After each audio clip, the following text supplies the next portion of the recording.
Jam 7 malam, aku dan suami diusir ibu mertua lewat banner bertuliskan, orang miskin dilarang masuk. Jam 9 malam, ibu mertua diseret polisi keluar dari gedung miliknya sendiri. Hanya butuh waktu 2 jam dan 1 kotak hadiah merah untuk membalikan keadaan. Karena, sebelum ceritanya dimulai, silahkan tulis di kolom komentar dari daerah mana saja teman-teman yang menonton cerita ini. Jangan lupa like dan subscribe agar channel ini bisa semakin berkembang dan bisa mempersembahkan cerita yang lebih menarik lagi. Malam itu udara di sekitar Hotel Bintang 5 terasa begitu dingin menusuk kulit. Namun hiruk-pikuk di depan lobi utama justru terasa sangat panas dan menyesakan. Lampu sorot raksasa menyorot ke langit, menandakan adanya acara besar yang sedang berlangsung di dalam Grand Ballroom. Mobil-mobil mewah silih berganti berhenti di depan pintu masuk, menurunkan para tamu undangan yang mengenakan pakaian gemerlap dan perhiasan berkilauan. Di antara kemewahan yang menyilaukan mata itu, sebuah taksi sederhana berhenti di antrean paling belakang. Pintu taksi terbuka perlahan. Tiara turun lebih dulu, merapikan ujung hijabnya yang sedikit tertiup angin. Ia mengenakan pakaian yang rapi dan bersih, namun tampak sangat kontras dengan gaun-gaun malam berekor panjang yang dikenakan para tamu lain. Di sebelahnya, Andika menyusul keluar. Pria itu mengenakan kemeja batik lengan panjang yang warnanya sudah sedikit memudar karena sering dicuci, namun disetrika dengan sangat licin. Andika menatap gedung megah di hadapannya dengan tatapan yang sulit diartikan. Ada gurat kesedihan, kemarahan, sekaligus kerinduan di matanya. Gedung ini dulunya adalah impian ayahnya, Pak Darmawan. Namun malam ini, gedung ini akan diresmikan sebagai milik Ibu Lilis sepenuhnya, wanita yang masuk ke kehidupan mereka sebagai ibu tiri dan mengambil segalanya. Tiara menggenggam tangan suaminya dengan erat. Ia bisa merasakan telapak tangan Andika yang dingin dan sedikit gemetar. Tiara menatap wajah suaminya dan memberikan anggukan pelan, sebuah isyarat tanpa suara yang mengatakan bahwa mereka harus kuat. Mereka datang bukan untuk memohon belas kasihan, melainkan untuk memberikan penghormatan terakhir pada kenangan Pak Darmawan, sekaligus menyaksikan awal dari akhir kejayaan palsu Ibu Lilis. Mereka berdua melangkah maju menuju pintu masuk utama. Karpet merah tergelar indah menyambut para tamu. Beberapa fotografer yang berjaga di dekat pintu, tampak enggan mengarahkan kamera mereka kepada Tiara dan Andika. Mereka justru menurunkan kamera dan berbisik-bisik satu sama lain, sambil menunjuk ke arah pasangan suami istri itu. Tiara merasa aneh. Biasanya orang-orang akan bersikap acuh tak acuh, namun kali ini tatapan mereka terasa penuh cemoohan yang terang-terangan. Semakin dekat mereka ke pintu kaca raksasa, semakin jelas terdengar suara tawa tertahan dari beberapa tamu yang sedang mengantre untuk pemeriksaan undangan. Langkah Andika tiba-tiba terhenti mendadak. Cengkeraman tangannya pada jemari Tiara mengeras hingga terasa sakit. Tiara mengikuti arah pandang suaminya, dan seketika itu juga napasnya tercekat. Di sana, tepat di samping pintu masuk utama yang dijaga ketat oleh petugas keamanan berbadan tegap, berdiri sebuah standing banner atau papan pengumuman berukuran besar. Biasanya papan seperti itu memuat foto pemilik perusahaan yang sedang tersenyum ramah menyambut tamu. Namun, apa yang mereka lihat sungguh di luar dugaan akal sehat manusia. Papan itu memajang foto pernikahan Tiara dan Andika. Foto itu telah diedit sedemikian rupa sehingga wajah mereka terlihat kusam, kotor, dan menyedihkan. Di bawah foto tersebut, tercetak tulisan dengan huruf kapital berwarna merah menyala yang sangat besar dan mencolok. Tulisan itu berbunyi orang miskin ini dilarang masuk karena hanya akan membuat malu acara dan merusak pemandangan. Tiara merasa darahnya mendidih naik ke ubun-ubun. Jantungnya berdegup kencang, bukan karena malu, melainkan karena marah melihat betapa rendahnya cara Ibu Lilis memperlakukan Andika, anak tirinya sendiri. Ibu Lilis benar-benar ingin memastikan bahwa seluruh kota tahu betapa ia membenci anak dan menantunya. Beberapa tamu yang lewat berhenti sejenak untuk memotret papan itu sambil tertawa-tawa. Mereka melirik Tiara dan Andika dengan tatapan merendahkan, seolah-olah Tiara dan Andika adalah hama yang tidak sengaja masuk ke istana. Seorang petugas keamanan melangkah maju dengan wajah angkuh, tangannya bersedekap di dada, menghalangi jalan mereka. Petugas itu menunjuk arah papan pengumuman dengan dagunya, seolah enggan berbicara langsung dengan mereka. Ia berkata dengan nada meremehkan bahwa mereka sebaiknya bisa membaca tulisan itu, dan segera pergi sebelum ia harus menyeret mereka keluar dengan paksa. Andika hendak membuka mulut untuk membalas, namun Tiara segera menahan lengan suaminya. Tiara menatap petugas itu, lalu beralih menatap papan bergambar wajah mereka. Bukannya menangis atau marah-marah seperti yang mungkin diharapkan oleh Ibu Lilis, Tiara justru tersenyum. Senyuman itu sangat tenang, namun memiliki aura dingin yang membuat petugas keamanan itu sedikit salah tingkah.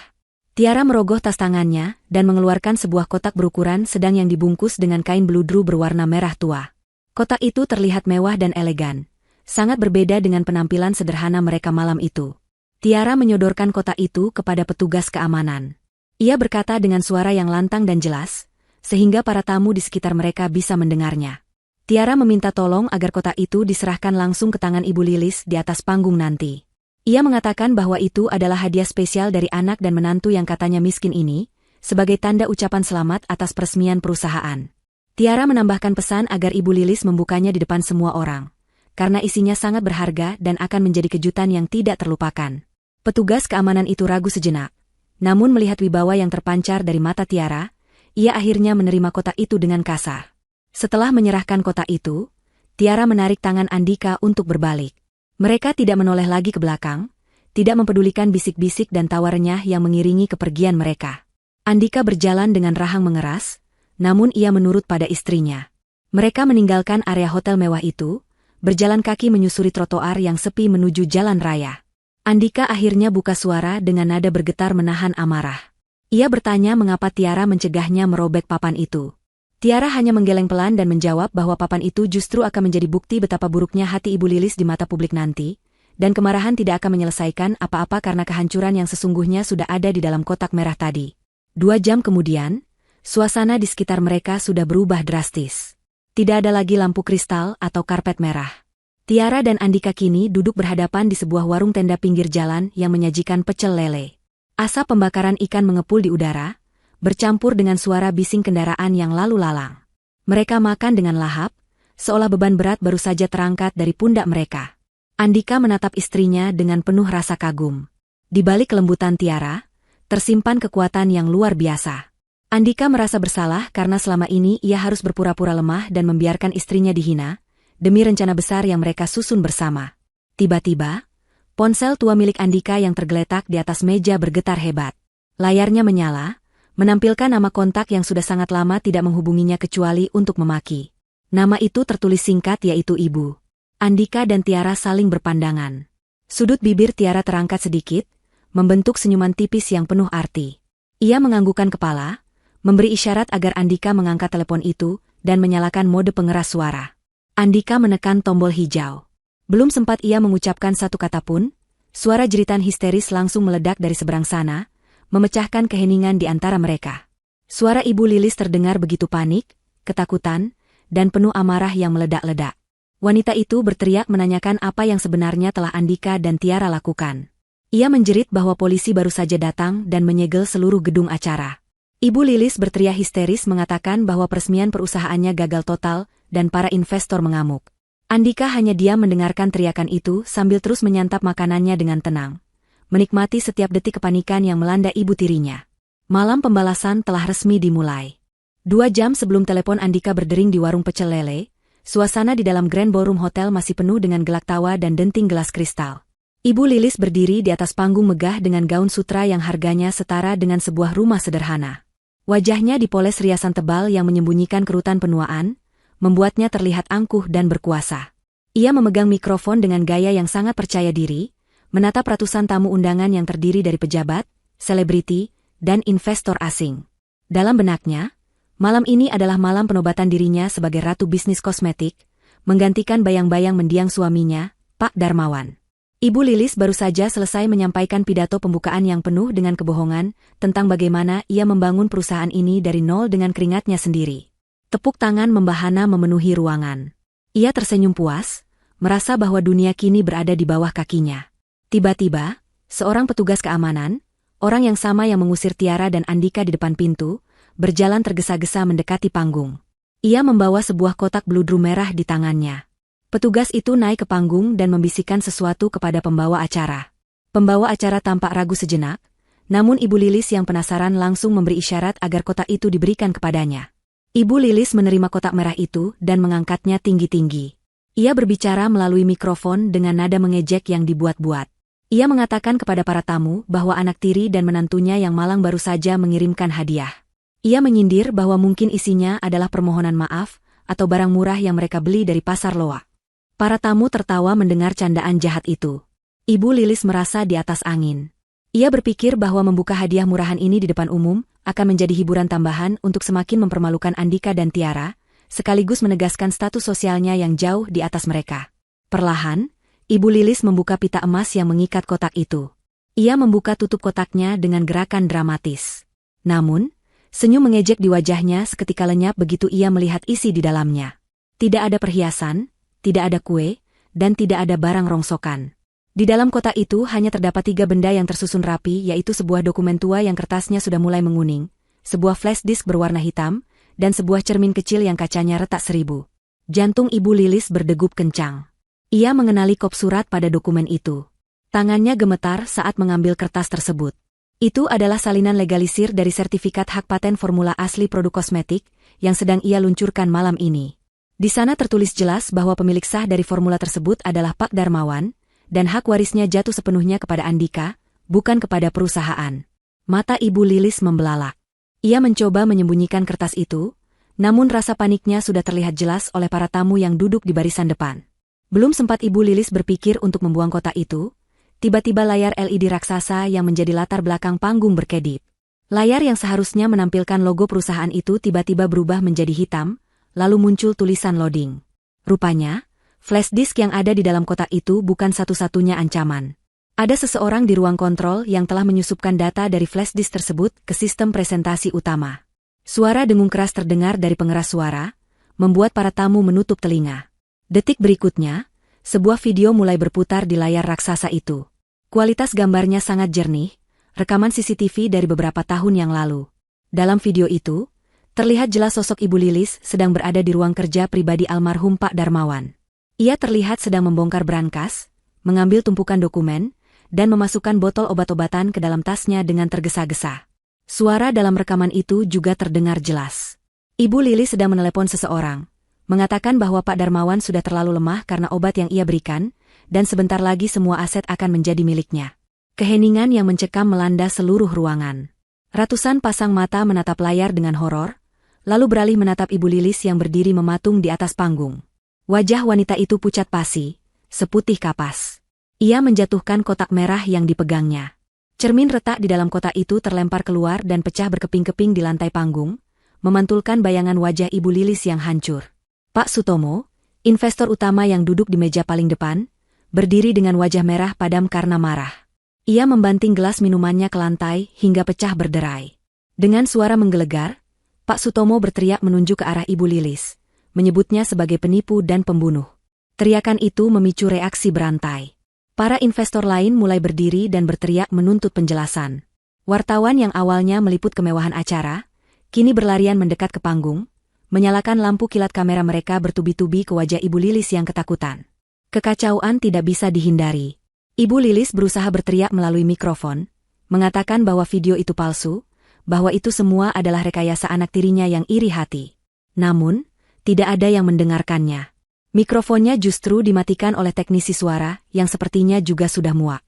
Di tengah kepanikan itu, pintu ballroom terbuka lebar. Bukan tamu yang datang, melainkan sepasukan polisi berseragam lengkap. Mereka masuk dengan langkah tegap, membelah kerumunan tamu yang menyingkir ketakutan. Ibu Lilis mundur perlahan hingga punggungnya menabrak layar LED di belakangnya. Ia terperangkap. Ia melihat ke sekeliling ruangan mencari dukungan, mencari wajah-wajah yang biasa menjilatnya, namun mereka semua memalingkan muka dengan jijik. Pandangan Ibu Lilis kemudian jatuh pada secari kertas kecil yang terselip di antara pecahan cermin di lantai. Tulisan tangan Tiara terlihat di sana, singkat dan tajam. Tulisan itu berbunyi untuk ibu bercermin sebelum menyebut orang lain miskin, karena mulai detik ini semua kekayaan ibu adalah milik negara dan kami. Saat itulah Ibu Lilis sadar, peresmian ini bukan gagal karena nasib sial, melainkan karena sebuah eksekusi balas dendam yang direncanakan dengan sangat sempurna. Ia menjerit histeris, meraih ponselnya, dan menekan nomor satu-satunya orang yang ia pikir masih bisa ia kendalikan yaitu Andika.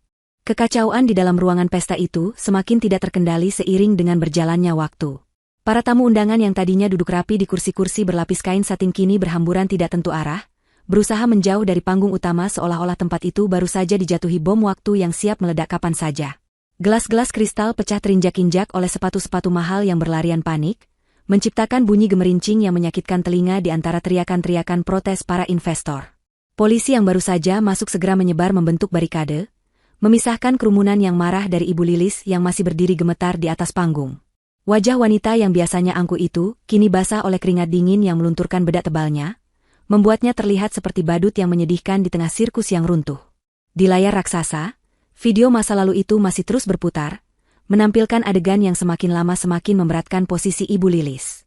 Setelah adegan pencurian dokumen dari brankas, video itu kini menampilkan rekaman pertemuan rahasia antara Ibu Lilis dengan seorang pria misterius di sebuah kafe remang-remang. Dalam video itu, terdengar jelas suara Ibu Lilis yang sedang melakukan negosiasi jual-beli resep kosmetik.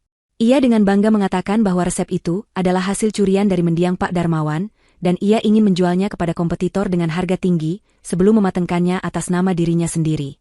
Bukti ini sungguh telak dan tidak bisa disangkal lagi. Para wartawan yang berada di barisan depan tidak henti-hentinya mengambil gambar, merekam setiap detik kejatuhan seorang ratu bisnis yang ternyata dibangun di atas fondasi penipuan. Pak Sutomo, investor terbesar yang menyuntikkan dana triliunan rupiah untuk pembangunan pabrik baru, kini berdiri di hadapan kepala polisi dengan wajah merah pada menahan amarah. Ia menuntut agar Ibu Lilis segera ditahan dan seluruh aset perusahaan dibekukan saat itu juga agar dananya bisa kembali. Teriakan Pak Sutomo memicu keberanian investor lain untuk ikut mendesak polisi. Mereka merasa tertipu mentah-mentah oleh penampilan elegan dan janji manis Ibu Lilis selama ini. Suasana menjadi semakin riuh rendah ketika petugas kepolisian mulai menaiki tangga panggung, mendekati Ibu Lilis yang mundur ketakutan hingga tersudut di meja podium. Wanita itu mencoba menggunakan kekuasaannya, berteriak bahwa ia kenal dengan atasan para polisi itu, namun ancamannya hanya terdengar seperti gonggongan anjing kecil yang tidak berarti. Di tengah situasi yang memanas itu, ada satu hal ganjil yang luput dari perhatian banyak orang namun disadari oleh Ibu Lilis. Ia menatap layar raksasa itu sekali lagi dengan mata menyipit.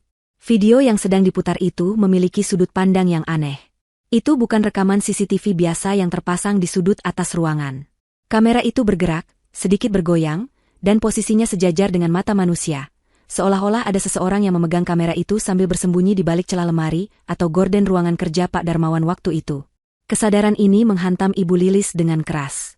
Jika itu bukan CCTV otomatis, berarti ada saksi mata yang merekam semua kejahatannya 5 tahun lalu. Seseorang yang ada di ruangan itu bersamanya, melihatnya mencuri, melihatnya meracuni pikiran suaminya, namun memilih diam dan merekam semuanya. Pikiran Ibu Lilis berputar liar mencari jawaban siapa sosok itu. Ia teringat masa lalu, masa di mana Andika masih remaja dan sering ia abaikan. Apakah mungkin Andika ada di sana? Tapi itu tidak mungkin, pikirnya. Andika adalah anak yang bodoh dan penakut, anak yang selalu menunduk jika dibentak. Tidak mungkin Andika punya keberanian untuk merekam kejahatan ibu tirinya tanpa ketahuan.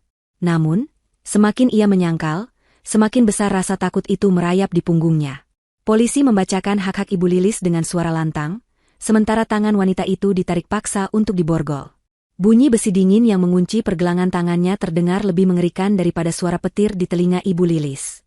Saat polisi menggiringnya turun dari panggung, mata Ibu Lilis menangkap sosok Rini, asisten pribadinya yang selama ini ia percayai sepenuh hati. Rini berdiri di dekat pintu keluar dapur, tidak terlihat panik seperti staf lainnya. Gadis itu justru berdiri tegak dengan tatapan dingin, memegang sebuah tablet yang terhubung ke sistem kendali layar LED. Ibu Lilis terbelalak. Ia baru menyadari bahwa Rini tidak berusaha menghentikan video itu, melainkan Rinilah yang memastikan video itu terus berputar berulang-ulang. Pengkhianatan ini terasa seperti tusukan belati tajam tepat di jantungnya. Rini, yang selama ini ia perlakukan seperti pesuruh yang tidak punya otak, ternyata adalah bagian dari rencana besar yang menghancurkannya malam ini. Ibu Lilis diseret melewati kerumunan tamu yang menyorakinya. Cemoohan dan hinaan terlontar dari mulut orang-orang yang dulu memujinya. Seseorang bahkan melempar serbet kotor ke wajahnya. Harga dirinya hancur lebur tanpa sisa. Namun, penderitaannya belum berakhir. Tepat sebelum ia dimasukkan ke dalam mobil patroli yang menunggu di lobi, sebuah mobil sedan hitam mewah meluncur perlahan dan berhenti tepat di depan pintu masuk, menghalangi jalan mobil polisi. Kaca jendela belakang mobil itu turun perlahan. Dari dalam mobil, sepasang mata menatap Ibu Lilis dengan tajam. Itu adalah mata yang sangat ia kenal, namun memiliki sorot yang sama sekali baru. Mata milik Andika. Di sampingnya duduk Tiara, wanita berhijab yang baru saja ia hina dengan sebutan orang miskin, kini menatapnya dengan senyum penuh kemenangan yang misterius. 2 jam setelah telepon panik yang tidak terjawab itu, Andika dan Tiara akhirnya tiba kembali di lokasi pesta. Namun kali ini aura yang mereka bawa sangat berbeda. Jika sebelumnya mereka datang dengan taksi dan berjalan kaki dengan kepala tertunduk, kini mereka datang didampingi oleh iring-iringan pengacara kelas atas yang baru saja turun dari mobil-mobil di belakang mereka. Andika keluar dari mobil, merapikan kemeja batiknya yang masih sama, namun cara berdirinya kini tegak dan penuh wibawa, seolah-olah ia adalah pemilik tempat itu. Tiara berjalan di sampingnya, langkahnya tenang dan terukur, wajahnya tidak menampakkan emosi berlebihan selain ketenangan yang menghanyutkan. Mereka berjalan menuju pintu masuk lobi yang kini dijaga ketat oleh garis polisi. Papan pengumuman bergambar wajah mereka dengan tulisan menghina itu masih berdiri di sana, namun kini terlihat ironis. Beberapa orang yang masih berkerumun di luar gedung langsung terdiam saat melihat kedatangan mereka. Petugas keamanan yang tadi mengusir mereka kini menunduk dalam-dalam, wajahnya pucat ketakutan, tidak berani menatap mata Andika. Ia buru-buru membukakan tali pembatas, mempersilakan Andika dan Tiara masuk dengan sikap hormat yang berlebihan, seolah ingin menebus kesalahannya beberapa jam yang lalu. Andika hanya melirik sekilas tanpa berkata apa-apa, tatapan dinginnya sudah cukup membuat petugas itu gemetar lututnya. Di dalam lobi hotel yang kini berubah menjadi tempat kejadian perkara, Ibu Lilis sedang duduk di kursi panjang dengan tangan terborgol, dikelilingi oleh penyidik kepolisian. Ia masih berusaha berdebat, bersikeras bahwa ia adalah korban fitnah dan pemilik sah gedung ini. Begitu melihat sosok Andika melangkah masuk, mata Ibu Lilis langsung berbinar penuh harapan palsu. Ia segera memasang wajah memelas, air mata buayanya tumpah seketika. Ia berteriak memanggil nama Andika dengan suara serak yang dibuat-buat agar terdengar menyedihkan. Ia memohon kepada Andika untuk memberitahu polisi bahwa semua ini salah paham, bahwa Andika adalah saksi betapa kerasnya ia bekerja untuk keluarga ini.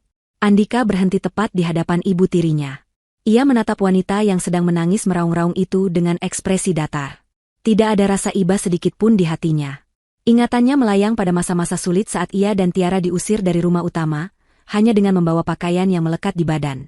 Ia ingat bagaimana Ibu Lilis tertawa saat ia memohon pinjaman uang untuk biaya pengobatan Tiara yang sempat sakit parah. Semua rasa sakit itu telah membeku menjadi tekad yang kuat. Andika berjongkok sedikit agar wajahnya sejajar dengan Ibu Lilis. Dengan suara pelan namun sangat jelas terdengar oleh semua orang di ruangan itu, Andika berkata bahwa ia memang saksi atas semua kebusukan yang Ibu Lilis lakukan terhadap ayahnya. Ibu Lilis terperangah. Ia tidak menyangka anak tiri yang selama ini ia anggap bodoh dan lemah bisa bicara setajam itu. Ia mencoba menyerang balik, mengatakan bahwa Andika tidak punya hak apa-apa karena Andika hanyalah orang miskin yang tidak punya kuasa hukum. Saat itulah, seorang pria tua berjas rapi yang datang bersama Andika melangkah maju. Itu adalah Pak Dirman, pengacara senior kepercayaan almarhum Pak Darmawan yang selama ini menghilang karena diancam oleh preman bayaran Ibu Lilis. Pak Dirman membuka tas kulitnya dan mengeluarkan sebuah map tebal. Pak Dirman berbicara dengan lantang kepada polisi dan Ibu Lilis. Ia menjelaskan bahwa selama 5 tahun terakhir, Andika dan Tiara tidaklah miskin seperti yang terlihat. Hidup sederhana yang mereka jalani adalah sebuah strategi untuk menabung dan mengumpulkan bukti, sekaligus untuk melindungi diri dari pantauan Ibu Lilis. Uang warisan Pak Darmawan yang asli sebenarnya tersimpan aman dalam perwalian tertutup yang hanya bisa diakses saat Andika sudah siap melawan. Dan malam ini, Andika telah membuktikan kesiapannya. Pak Dirman juga mengungkapkan bahwa Andika diam-diam telah membeli surat utang perusahaan yang dijual Ibu Lilis secara ilegal ke pasar gelap untuk menutupi gaya hidup mewahnya. Jadi secara teknis, Andika sekarang adalah pemegang piutang terbesar perusahaan ini. Wajah Ibu Lilis berubah dari sedih menjadi horor. Ia tidak menyangka bahwa anak ingusan yang ia remehkan ternyata adalah serigala berbulu domba yang memakannya perlahan dari dalam. Ia mencoba mencari celah lain. Ia berteriak bahwa meskipun perusahaan bangkrut, gedung tempat mereka berdiri ini adalah miliknya pribadi karena sertifikat tanahnya sudah ia balik nama. Ia tertawa histeris, mengatakan bahwa ia akan mengusir semua orang dari gedungnya. Namun, Tiara yang sejak tadi diam akhirnya melangkah maju. Ia mengeluarkan sebuah dokumen dari tas tangannya. Dokumen itu terlihat tua dan rapuh. Tiara membukanya di depan wajah Ibu Lilis. Itu adalah sertifikat tanah asli tahun 1980-an. Tiara menjelaskan dengan lembut namun mematikan bahwa tanah tempat hotel dan gedung perusahaan ini berdiri bukanlah milik Pak Darmawan, melainkan milik ibunda kandung Andika yang membawa tanah ini sebagai harta bawaan saat menikah. Dan dalam surat wasiat ibunda kandung Andika, tanah ini tidak boleh dipindah tangankan kepada siapapun kecuali kepada darah dagingnya sendiri. Sertifikat yang dipegang Ibu Lilis selama ini ternyata palsu, hasil rekayasa notaris jahat yang sudah disuap. Dunia Ibu Lilis runtuh seketika. Ia tidak hanya kehilangan perusahaan, reputasi, dan kebebasannya, Tapi ia juga baru saja menyadari bahwa ia tidak memiliki tempat berpijak. Tanah yang ia injak, gedung yang ia banggakan, semuanya adalah milik Andika. Ia benar-benar menjadi gelandangan di istananya sendiri. Ibu Lilis menatap Andika dan Tiara bergantian, mulutnya menganga namun tidak ada suara yang keluar. Penutup malam itu datang ketika Pak Dirman berkata kepada polisi bahwa karena Ibu Lilis menempati tanah ini secara ilegal dan memalsukan sertifikat negara, maka pasal yang menjeratnya akan bertambah berlapis, memastikan wanita itu akan menghabiskan sisa hidupnya di balik jeruji besi tanpa pernah melihat kemewahan lagi. Suasana di dalam ruangan kantor manajer hotel yang disulap menjadi ruang interogasi sementara itu terasa begitu pengap dan mencekam, seolah oksigen di dalamnya telah dihisap habis oleh ketegangan yang memuncak. Di luar ruangan, sayup-sayup masih terdengar hiruk-pikuk tamu yang dievakuasi dan wartawan yang berebut posisi. Namun di dalam ruangan berukuran 4x5 meter ini, waktu seolah berhenti berdetak. Ibu Lilis duduk terhenyak di kursi kulit hitam dengan posisi tangan masih terborgol di atas meja. Wajahnya yang tadi penuh riasan tebal kini luntur oleh keringat dan air mata kepalsuan yang mulai mengering. Di hadapannya duduk dua orang penyidik kepolisian dengan tatapan tajam menyelidik, sementara Andika, Tiara, dan Pak Dirman berdiri di sisi lain ruangan seperti trio hakim yang siap menjatuhkan vonis terakhir. Lampu neon putih di langit-langit berdengung pelan, menambah nuansa horor bagi Ibu Lilis yang kini merasa seperti tikus yang terperangkap dalam labirin tanpa jalan keluar. Ibu Lilis masih mencoba menyangkal segala tuduhan dengan sisa-sisa tenaga dan kesombongannya yang belum sepenuhnya padam. Ia bersikeras kepada polisi bahwa video yang diputar di ballroom tadi adalah hasil rekayasa digital canggih yang dibuat oleh Andika untuk memfitnahnya. Ia berteriak dengan suara serak bahwa sebagai istri sah almarhum Pak Darmawan, ia memiliki hak penuh atas segala keputusan bisnis dan aset perusahaan. Ia menuduh Andika sebagai anak durhaka yang tidak tahu terima kasih, yang tega mempermalukan ibu yang telah membesarkannya di depan umum. Namun, teriakan dan pembelaan diri itu terdengar kosong. Tidak ada satu orang pun di ruangan itu yang tampak tergerak atau mempercayai kata-katanya. Polisi hanya mencatat setiap kata yang keluar dari mulutnya sebagai bukti tambahan atas ketidakstabilan emosinya. Di sudut ruangan, Andika menatap ibu tirinya dengan pandangan yang sulit dilukiskan. Ada rasa muak, benci, namun juga kelegaan yang luar biasa, karena akhirnya topeng wanita itu terlepas sempurna. Andika melangkah maju perlahan, mendekati meja interogasi. Suara langkah sepatunya di lantai marmer terdengar begitu keras dalam keheningan itu. Ia menatap mata Ibu Lilis lekat-lekat, lalu mulai berbicara dengan nada rendah yang menggetarkan hati siapapun yang mendengarnya. Andika mulai mengurai misteri terbesar yang selama ini ia simpan rapat-rapat dalam hatinya, sebuah rahasia kelam tentang malam kematian ayahnya yang sebenarnya. Ia menceritakan bahwa pada malam Pak Darmawan meninggal dunia, dokter menyatakan penyebabnya adalah serangan jantung mendadak akibat komplikasi penyakit. Namun, Andika tahu itu bohong. Ibu Lilis terbelalak mendengar ucapan Andika. Ia mencoba memotong pembicaraan, namun Pak Dirman mengangkat tangannya, memberi isyarat agar wanita itu diam dan mendengarkan. Andika melanjutkan ceritanya. Malam itu, 5 tahun yang lalu, Andika yang saat itu masih dianggap remaja labil, sebenarnya belum tidur. Ia merasa haus dan hendak pergi ke dapur, namun langkahnya terhenti di depan pintu kamar ayahnya yang sedikit terbuka. Dari celah pintu itulah, Andika melihat dengan mata kepalanya sendiri apa yang dilakukan Ibu Lilis. Ia melihat wanita itu menukar botol obat jantung milik ayahnya dengan obat lain yang memiliki bentuk serupa namun dosis dan fungsinya sangat berbahaya jika dikonsumsi oleh penderita jantung. Andika melihat bagaimana Ibu Lilis memaksakan obat itu masuk ke mulut Pak Darmawan yang sedang merintih kesakitan meminta pertolongan. Ruangan itu menjadi senyap total. Bahkan penyidik polisi pun berhenti menulis, terpaku mendengar kesaksian yang mengerikan itu. Ibu Lilis gemetar hebat, wajahnya pucat pasi seperti mayat. Ia menggelengkan kepala dengan panik, bergumam bahwa itu tidak benar, bahwa Andika berhalusinasi. Namun, Andika belum selesai.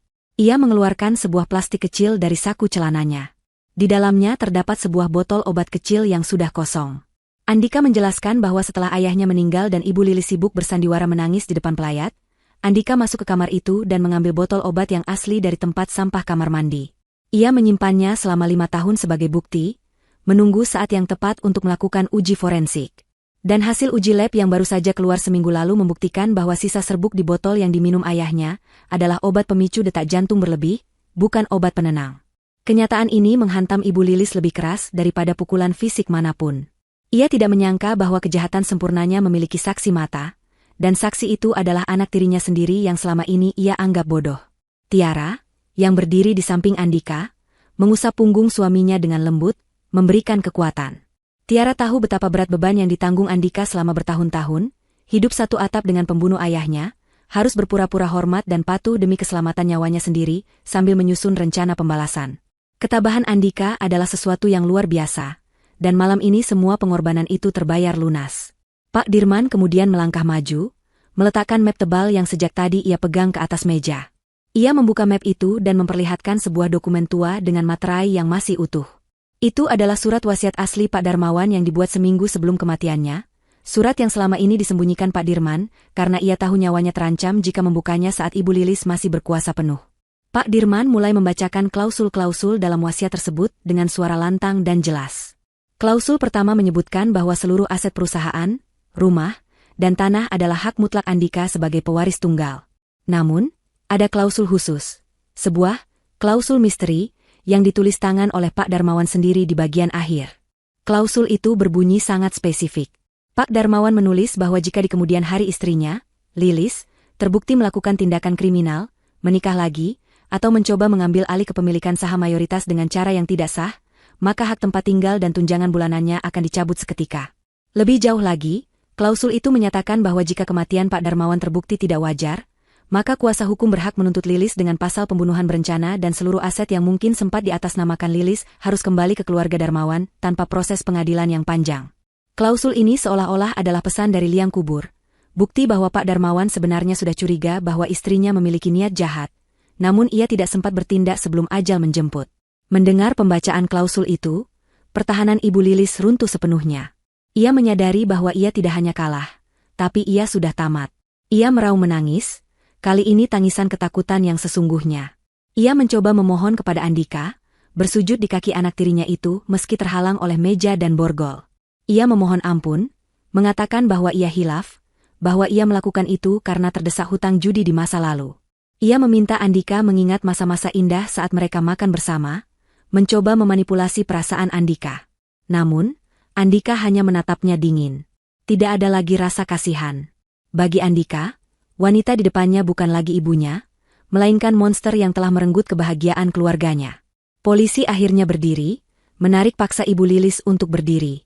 Interogasi awal sudah cukup, bukti-bukti sudah terlalu kuat untuk melakukan penahanan resmi.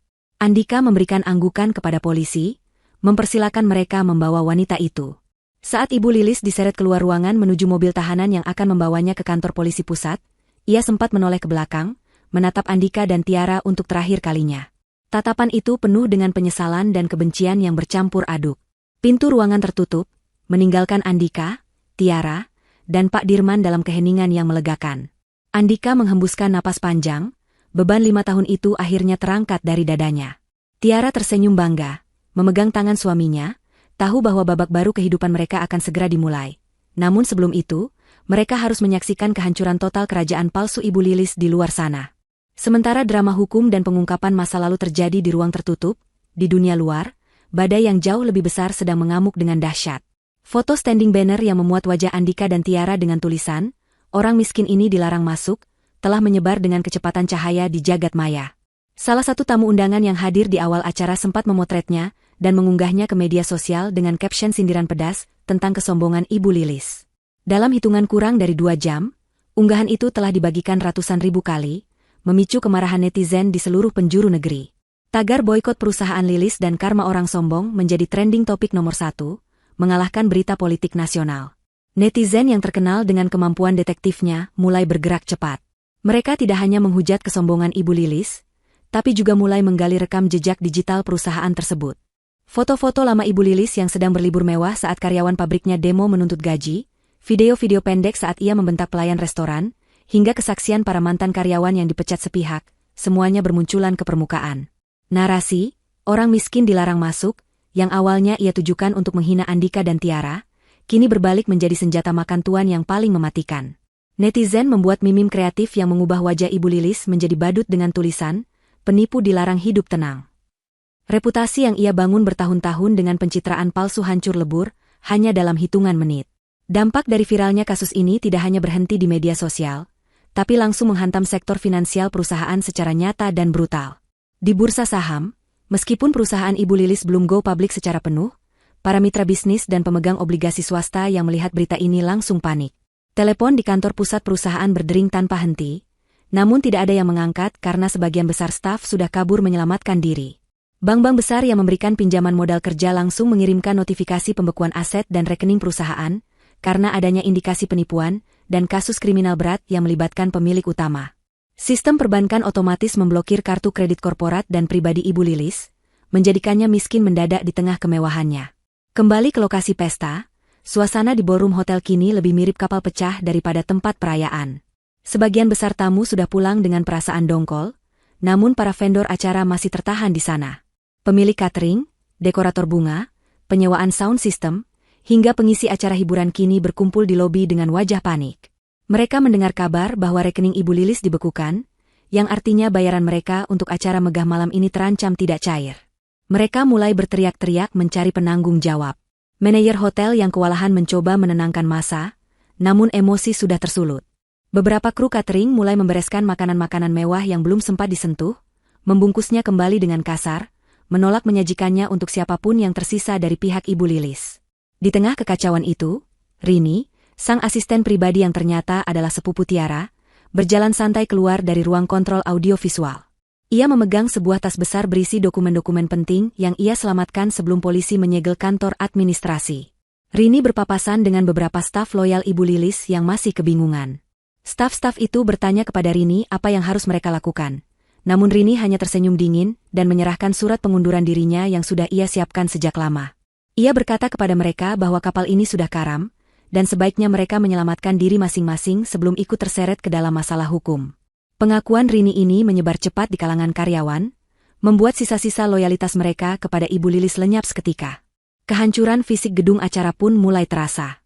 Pihak hotel yang mengetahui bahwa pembayaran pelunasan sewa gedung yang dijanjikan akan dibayar setelah acara selesai kini kemungkinan besar gagal bayar, langsung mengambil tindakan tegas.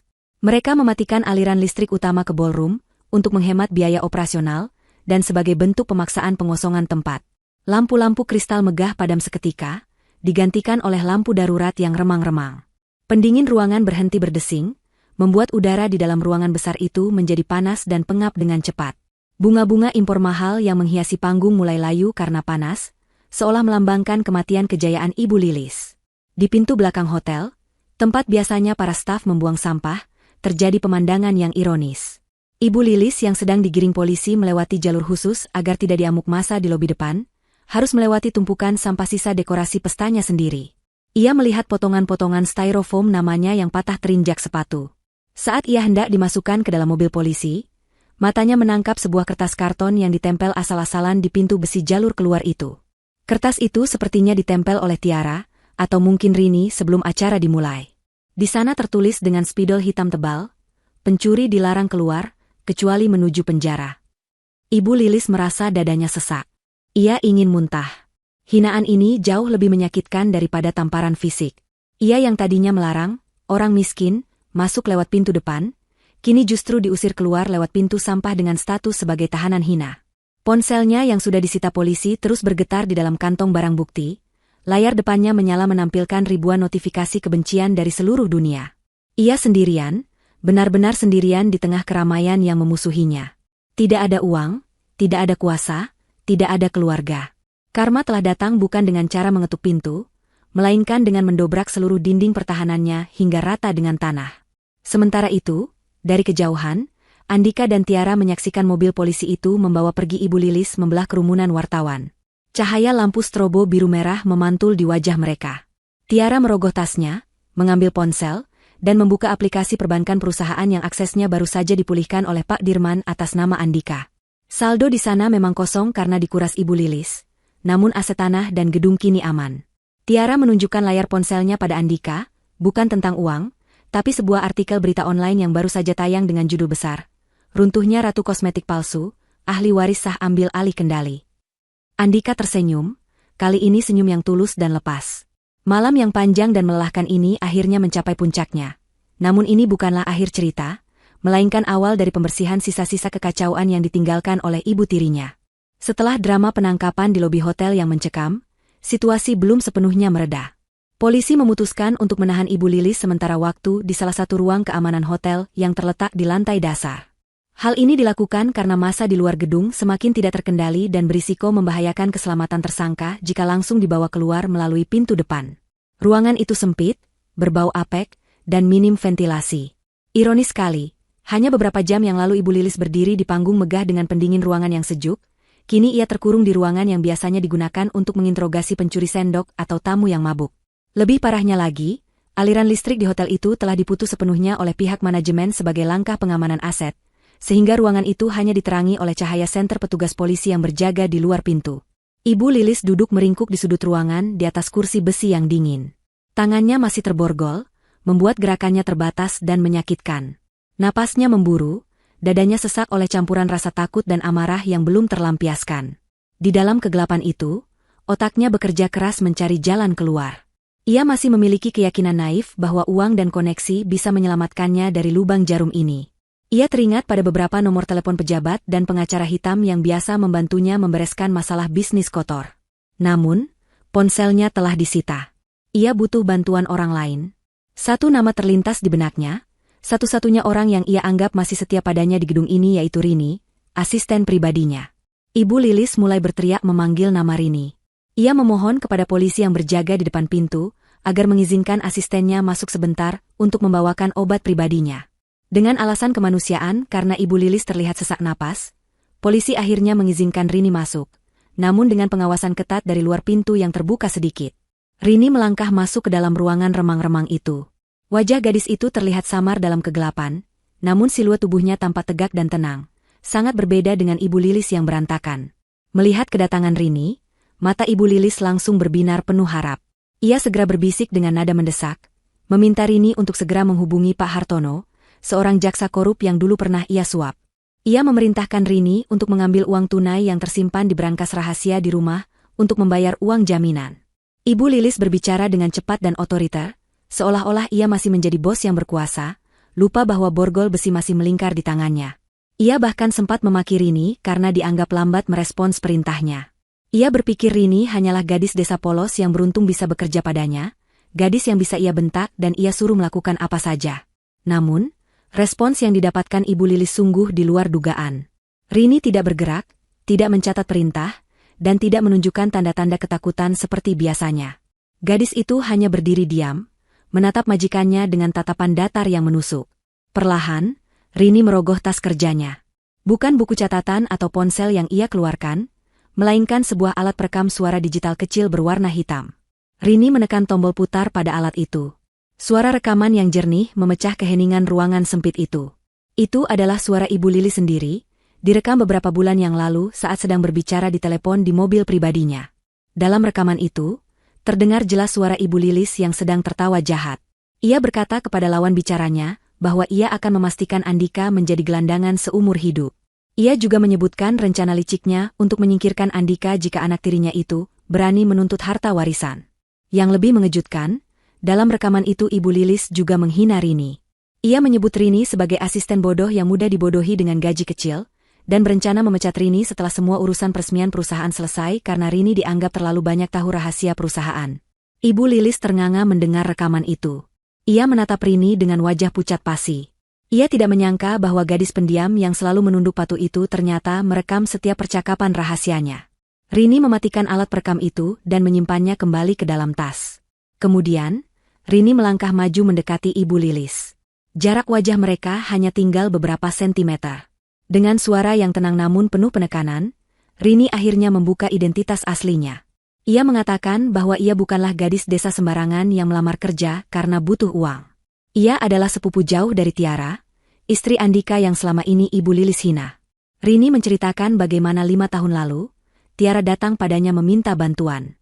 Tiara tahu bahwa untuk menjatuhkan Ibu Lilis, mereka butuh orang dalam yang bisa dipercaya. Rini setuju untuk mengubah penampilannya, menyamar menjadi gadis lugu, dan melamar kerja sebagai staf administrasi rendahan di perusahaan Ibu Lilis. Bertahun-tahun Rini menahan diri, menelan setiap hinaan dan bentakan Ibu Lilis, pura-pura setia, sambil diam-diam mengumpulkan bukti korupsi, menyalin dokumen rahasia, dan merekam pembicaraan jahat. Rini adalah mata dan telinga Tiara di dalam benteng pertahanan Ibu Lilis. Ibu Lilis merasa dunianya berputar. Pengkhianatan ini terasa jauh lebih menyakitkan daripada serbuan polisi. Ia merasa ditusuk dari belakang oleh orang yang paling ia percaya untuk menjaga punggungnya. Ia mencoba marah, mencoba berteriak bahwa Rini adalah pengkhianat tidak tahu diuntung. Namun suaranya tercekat di tenggorokan. Rini tersenyum sinis, senyuman yang sangat mirip dengan Tiara. Rini berkata bahwa ini bukanlah pengkhianatan, melainkan sebuah hukuman. Rini juga memberitahu bahwa dialah yang memutus aliran listrik gedung ini, dan dialah yang memastikan video kejahatan Ibu Lilis di ballroom tidak bisa dimatikan oleh teknisi lain. Ibu Lilis gemetar hebat. Ia menyadari bahwa ia benar-benar sendirian sekarang. Tidak ada sekutu, tidak ada teman, tidak ada pelayan setia. Semua orang di sekelilingnya ternyata adalah musuh yang menyamar. Rini kemudian mengeluarkan sebuah amplop dari tasnya dan meletakkannya di pangkuan Ibu Lilis. Amplop itu berisi surat pengunduran diri Rini dan sebuah foto lama keluarga besar Tiara, di mana terlihat Rini dan Tiara berpelukan akrab. Foto itu adalah bukti pamungkas yang menghancurkan mental Ibu Lilis. Rini mundur selangkah, merapikan blazernya, dan berpamitan dengan sopan, seolah-olah ia baru saja menyelesaikan tugas kantor biasa. Ia berkata bahwa tugasnya sudah selesai, dan ia akan menikmati bonus besar yang dijanjikan Andika, yaitu melihat Ibu Lilis membusuk di penjara.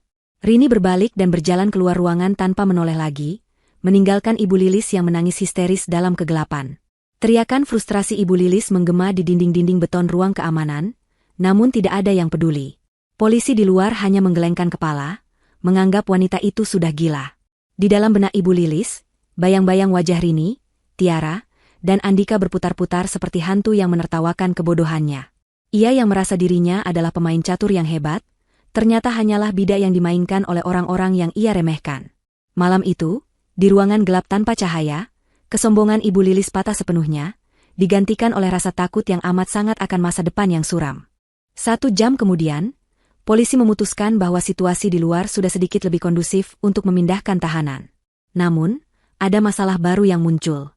Mobil patroli yang seharusnya menjemput Ibu Lilis tidak bisa masuk sampai ke lobi hotel, karena akses jalan utama telah diblokir total oleh lautan manusia. Massa yang terdiri dari mantan karyawan yang dipecat sepihak, korban investasi bodong yang dulu pernah ditipu Ibu Lilis, serta warga sekitar yang muak dengan arogansi keluarga itu, berkumpul memadati pelataran hotel. Mereka membawa spanduk-spanduk dadakan dari kardus bekas bertuliskan hujatan. Karena tidak mungkin membubarkan massa sebanyak itu dalam waktu singkat, kepala polisi mengambil keputusan tegas bahwa Ibu Lilis harus berjalan kaki dari lobi menuju mobil tahanan yang diparkir di dekat gerbang keluar kompleks hotel, berjarak sekitar 200 meter. Petugas kepolisian masuk kembali ke ruang keamanan dan menarik Ibu Lilis berdiri. Wanita itu meronta, menolak untuk berjalan keluar. Ia tahu apa yang menunggunya di sana. Ia memohon agar diizinkan lewat pintu belakang atau menunggu sampai pagi. Namun, polisi tidak mau ambil pusing. Gedung hotel ini sudah resmi disita oleh pengacara Andika, dan pihak manajemen baru meminta agar tempat itu disterilkan dari sampah lama secepat mungkin. Dengan paksaan, Ibu Lilis digiring keluar dari ruang keamanan menuju lobi utama yang kini gelap gulita, hanya diterangi oleh lampu kamera wartawan yang sudah bersiap di luar pintu kaca. Saat pintu kaca lobi terbuka, suara gemuruh massa langsung menyambutnya seperti ombak besar yang menghantam karang. Ribuan pasang mata menatapnya dengan kebencian yang menyala-nyala. Ibu Lilis menundukkan kepalanya dalam-dalam, berusaha menyembunyikan wajahnya di balik bahu polisi yang mengawalnya. Namun, upaya itu sia-sia. Kilatan lampu blitz kamera menyambar-nyambar tanpa henti, merekam setiap inci wajahnya yang berantakan. Gaun sutra mahalnya yang tadi pagi ia banggakan, kini tampak kusut dan kotor.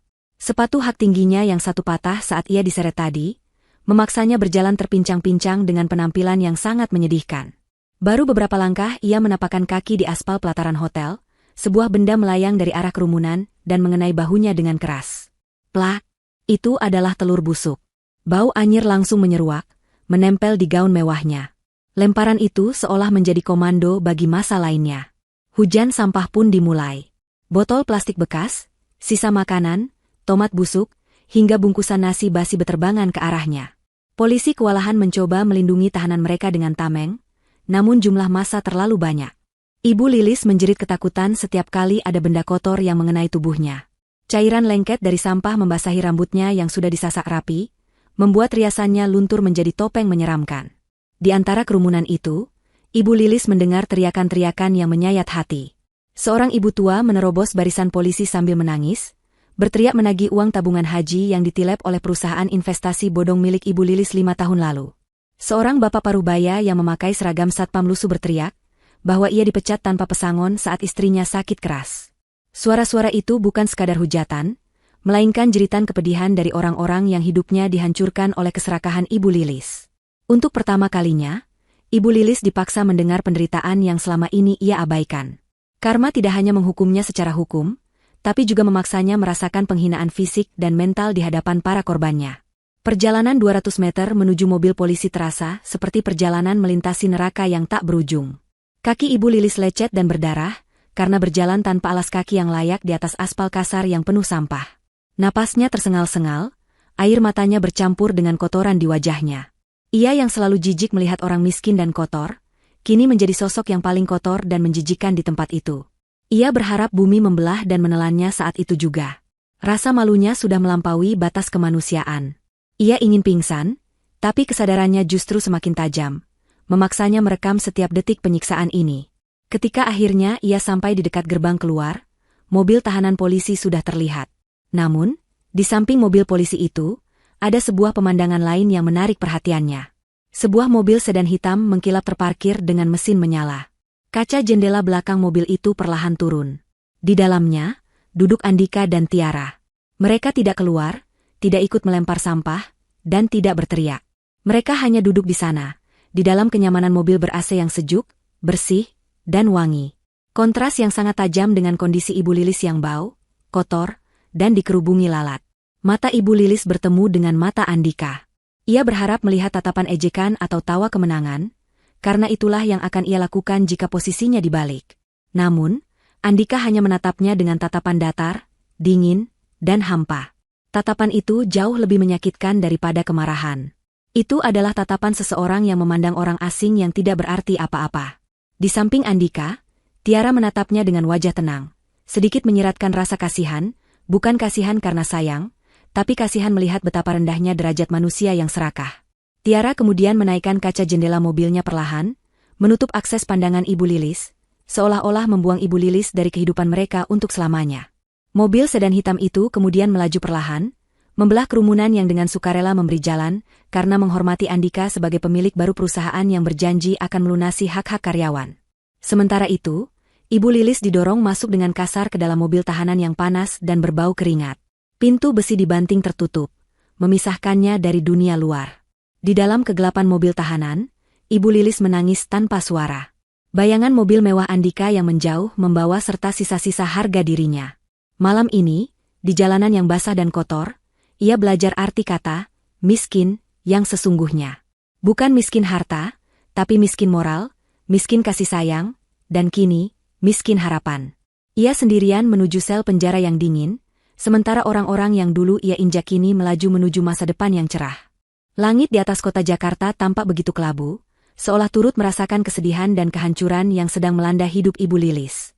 Awan hitam bergulung tebal menutupi sisa-sisa cahaya matahari sore, menciptakan suasana suram yang mencekam. Di pelataran parkir kantor polisi yang basah karena gerimis, Ibu Lilis berdiri sendirian dengan tubuh menggigil. Ia baru saja dibebaskan dengan status tahanan kota setelah pengacaranya, satu-satunya pengacara murah yang bersedia dibayar dengan sisa perhiasan yang ia sembunyikan di balik pakaian dalamnya, berhasil mengajukan penangguhan penahanan sementara.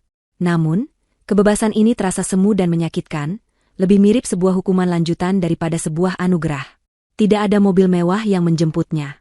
Tidak ada sopir berseragam yang membukakan pintu.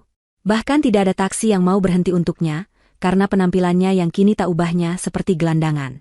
Gaun mahalnya kotor dan robek di beberapa bagian akibat insiden pelemparan sampah semalam, rambutnya kusut masai, dan wajahnya pucat tanpa riasan, memperlihatkan kerutan-kerutan tua yang selama ini ia sembunyikan di balik lapisan bedak tebal. Ibu Lilis merogoh saku gaunnya, mencari koin receh untuk menelepon seseorang melalui wartel di seberang jalan, namun ia sadar ia tidak memiliki siapa-siapa lagi. Teman-teman sosialitanya sudah memblokir nomornya, para pejabat yang dulu ia suap kini pura-pura tidak kenal, dan staf perusahaannya sudah berbalik arah membencinya. Dengan langkah terseok-seok, Ibu Lilis memaksakan kakinya yang lecet untuk berjalan menuju satu-satunya tempat yang ia pikir masih bisa memberikan harapan. Ia berjalan berkilo-kilometer menuju gedung perusahaan yang baru saja disita. Dalam benaknya yang masih dipenuhi penyangkalan, ia berpikir mungkin ia bisa menemui Andika dan memanipulasi perasaan anak tirinya itu sekali lagi. Ia yakin Andika yang dulu penurut dan lemah pasti, masih memiliki sisa rasa kasihan padanya. Ia akan bersandiwara, menangis, dan memohon agar diizinkan tinggal di salah satu apartemen mewah milik perusahaan. Sesampainya di depan gedung pencakar langit yang menjulang tinggi itu, Ibu Lilis harus menelan pil pahit kenyataan. Gedung itu kini dijaga ketat oleh petugas keamanan baru yang berbadan tegap dan berwajah garang. Logo perusahaan yang memuat inisial namanya sedang diturunkan oleh para pekerja, digantikan dengan papan nama baru yang lebih elegan. Ibu Lilis mencoba mendekat ke lobi, namun petugas keamanan langsung mengusirnya dengan kasar, mengancam akan memanggil polisi jika ia berani melangkah lebih dekat. Ibu Lilis akhirnya hanya bisa berdiri di trotoar di seberang jalan, berteduh di bawah halte bus yang atapnya bocor, menunggu dengan sabar hingga Andika keluar. Penantiannya berakhir ketika sebuah mobil sedan hitam yang sangat ia kenal keluar dari gerbang gedung. Itu adalah mobil dinas utama direktur, posisi yang seharusnya ia tempati. Mobil itu berhenti sejenak di depan gerbang karena lampu merah. Ibu Lilis melihat kesempatan ini. Tanpa mempedulikan harga dirinya yang sudah hancur, ia berlari menembus hujan, mengetuk-ngetuk kaca jendela mobil itu dengan histeris. Ia berteriak memanggil nama Andika, air mata bercampur air hujan membasahi wajahnya yang menyedihkan. Kaca jendela mobil perlahan turun. Udara sejuk dari pendingin ruangan mobil berhembus keluar, menerpa wajah Ibu Lilis, kontras dengan udara lembab dan bau asap kendaraan di luar. Di dalam mobil, Andika duduk di kursi belakang dengan setelan jas rapi yang pas di badannya, memancarkan aura wibawa yang belum pernah Ibu Lilis lihat sebelumnya. Di sampingnya, Tiara duduk dengan anggun, memangku sebuah tablet kerja, wajahnya tenang dan bersih. Mereka menatap Ibu Lilis bukan dengan kebencian, melainkan dengan tatapan iba yang justru membuat Ibu Lilis merasa semakin kerdil. Ibu Lilis mulai melancarkan aksinya. Ia menangis terseduh-seduh, mengatakan bahwa ia kelaparan dan tidak punya tempat tidur. Ia mengingatkan Andika bahwa ia adalah wanita yang pernah merawat ayahnya. Ia memohon agar Andika memberikan sedikit uang, atau setidaknya membiarkannya tinggal di paviliun belakang rumah utama. Ia berjanji akan menjadi pembantu, akan melakukan apa saja asalkan tidak hidup di jalanan. Kata-katanya meluncur cepat, penuh dengan manipulasi emosional yang dulu selalu berhasil meluluhkan hati Andika. Andika menghela napas panjang, lalu menatap Tiara. Tiara mengangguk pelan, memberikan isyarat persetujuan atas apa yang sudah mereka diskusikan sebelumnya. Andika kemudian menatap Ibu Lilis tajam. Ia berkata dengan suara tenang bahwa ia tidak bisa membiarkan Ibu Lilis tinggal di rumah utama atau properti perusahaan manapun, karena itu akan melukai hati para karyawan dan korban penipuan yang masih trauma. Namun, Andika dan Tiara masih memiliki sedikit rasa kemanusiaan. Mereka menawarkan satu opsi terakhir. Sebuah tawaran yang akan menguji apakah Ibu Lilis benar-benar sudah berubah, atau masih sama sombongnya seperti dulu. Tiara mengeluarkan sebuah kunci tua yang sudah berkarat dari tasnya, dan menyodorkannya ke arah Ibu Lilis. Tiara menjelaskan bahwa itu adalah kunci rumah masa kecil Andika. Sebuah rumah kayu kecil di pinggiran kota yang kondisinya sudah sangat tua dan reot. Rumah itu adalah satu-satunya aset yang dulu tidak mau diakui oleh Ibu Lilis, karena dianggap terlalu jelek dan memalukan. Tiara menawarkan Ibu Lilis untuk tinggal di sana, dengan syarat Ibu Lilis harus mengadakan konferensi pers besok pagi, mengakui semua kejahatannya secara jujur tanpa ada yang ditutupi, dan meminta maaf kepada seluruh korban. Tiara juga menambahkan bahwa Ibu Lilis harus hidup mandiri di sana, tanpa pelayan, dan belajar mensyukuri hal-hal kecil. Mendengar tawaran itu, wajah memelas Ibu Lilis seketika berubah merah padam karena amarah. Gengsi dan kesombongannya yang mendarah daging kembali mencuat. Ia menepis tangan Tiara, hingga kunci itu jatuh berdenting ke aspal basah. Ibu Lilis berteriak lantang, memaki Tiara dan Andika. Ia mengatakan bahwa ia adalah nyonya besar, istri seorang konglomerat, dan ia tidak sudi tinggal di gubuk reot yang penuh tikus. Ia lebih memilih mati di jalanan daripada harus merendahkan dirinya tinggal di rumah orang miskin. Ia menuduh Andika dan Tiara sengaja ingin menghinanya dengan tawaran sampah itu. Andika menggelengkan kepala dengan tatapan kecewa. Ia menyadari bahwa ibu tirinya tidak akan pernah berubah. Hukuman dan penderitaan tidak membuat wanita itu sadar, justru membuatnya semakin keras hati. Andika memberi isyarat kepada sopir untuk menutup kaca jendela. Sebelum kaca tertutup rapat, Andika mengucapkan kalimat perpisahan terakhirnya. Ia berkata bahwa itu adalah pilihan Ibu Lilis sendiri. Mulai detik ini, Andika menegaskan bahwa ia tidak lagi memiliki hubungan apapun dengan wanita di hadapannya. Pintu kesempatan telah tertutup selamanya, dikunci oleh kesombongan Ibu Lilis sendiri. Mobil sedan hitam itu melaju pergi, meninggalkan cipratan air genangan yang mengenai kaki Ibu Lilis. Wanita itu berdiri mematung di pinggir jalan, napasnya memburu karena emosi. Ia menatap kunci tua yang tergeletak di aspal, namun harga dirinya melarangnya untuk memungutnya. Ia berbalik badan dengan angkuh, yakin bahwa ia masih bisa bangkit dengan caranya sendiri. Namun, saat ia mendongak, matanya menangkap sebuah layar videotron raksasa di seberang jalan yang sedang menayangkan berita bisnis terkini. Di layar raksasa itu, terpampang wajah Tiara yang sedang tersenyum ramah saat diwawancarai wartawan. Judul berita utamanya tertulis besar dengan huruf emas. CEO baru perusahaan X resmi dipegang oleh Tiara, membawa visi kemanusiaan dan kejujuran. Dalam berita itu disebutkan bahwa saham perusahaan melonjak drastis karena kepercayaan publik kembali pulih. Ibu Lilis melihat betapa cantiknya Tiara di layar itu, betapa dihormatinya menantu yang dulu ia sebut miskin. Sementara dirinya, kini berdiri di bawah guyuran hujan, kedinginan, lapar, dan sendirian. Rasa penyesalan yang terlambat mulai merayapi hatinya, namun nasi sudah menjadi bubur. Ia meludah ke tanah, mencoba membuang rasa pahit di mulutnya, lalu berjalan tertatih-tatih menembus kegelapan malam, menuju ketidakpastian yang menakutkan. 1 bulan telah berlalu sejak malam peresmian yang penuh drama itu. Waktu seakan berjalan dengan 2 kecepatan yang berbeda bagi 2 nasib yang bertolak belakang. Bagi perusahaan yang kini dipimpin oleh Tiara dan Andika, waktu berjalan cepat penuh dengan kemajuan dan kebahagiaan. Gedung perkantoran yang dulu terasa kaku dan penuh tekanan di bawah kepemimpinan Ibu Lilis, kini berubah menjadi tempat yang hangat dan manusiawi. Tiara merombak total budaya kerja perusahaan. Ia menghapus sekat-sekat birokrasi yang mempersulit karyawan, menaikkan gaji staf rendahan yang dulu dipotong semena-mena, dan yang paling penting, ia memastikan kualitas produk kosmetik mereka kembali menggunakan resep asli warisan Pak Darmawan yang aman dan alami. Produk yang diluncurkan ulang dengan nama baru itu meledak di pasaran. Masyarakat yang awalnya memboikot, kini berbalik menjadi pelanggan setia karena transparansi dan kejujuran yang ditunjukkan oleh Tiara. Tiara sering terlihat turun langsung ke pabrik, berdialog dengan buruh, dan makan siang bersama mereka di kantin tanpa membedakan status. Andika, yang menjabat sebagai komisaris utama, bekerja di balik layar mengurus aspek hukum dan keuangan, memastikan tidak ada 1 sen pun uang perusahaan yang disalahgunakan seperti masa lalu. Pasangan suami istri ini menjadi simbol kebangkitan dan integritas di dunia bisnis, dicintai oleh kawan maupun lawan. Namun, di sudut kota lain yang jauh dari gemerlap gedung pencakar langit, waktu seakan berjalan sangat lambat dan menyiksa. Di sebuah kawasan pasar tradisional yang becek dan kumuh, terdapat sebuah warung makan kecil yang dindingnya hitam terkena asap kompor minyak tanah. Warung itu ramai oleh kuli panggul dan tukang becak yang mencari makan siang murah. Di bagian belakang warung, di area cuci piring yang sempit dan bau amis, seorang wanita tua dengan pakaian lusuh sedang berjongkok menghadapi tumpukan piring kotor yang menggunung. Wanita itu adalah Ibu Lilis. Setelah menolak tawaran Andika malam itu, ia mencoba bertahan hidup dengan sisa uang recehnya, namun uang itu habis dalam 2 hari. Tanpa identitas, tanpa ponsel, dan dengan wajah yang sudah dikenal sebagai penipu di media sosial, tidak ada yang mau mempekerjakannya di tempat layak. Akhirnya, rasa lapar memaksanya membuang sisa-sisa harga dirinya. Ia melamar kerja sebagai tukang cuci piring di warung Tegal ini, dengan upah hanya cukup untuk makan 2 kali sehari, dan tidur di gudang beras yang penuh nyamuk. Tangan Ibu Lilis yang dulu halus karena perawatan manikur mahal, kini kasar, pecah-pecah, dan melepuh terkena sabun colek keras setiap hari. Punggungnya sakit karena harus membungkuk berjam-jam. Setiap kali ia melamun sedikit, pemilik warung, seorang wanita gemuk yang galak, akan membentaknya dan melempar lem kotor ke arahnya, persis seperti yang dulu sering Ibu Lilis lakukan kepada pembantunya. Karma benar-benar bekerja dengan cara yang puitis dan presisi. Ia kini merasakan menjadi orang bawahan yang tidak punya suara, orang yang harus menelan ludah saat dimaki, orang yang dianggap tidak ada. Siang itu, suasana warung sedikit berbeda. Sebuah mobil mewah berhenti di depan warung, menarik perhatian semua orang.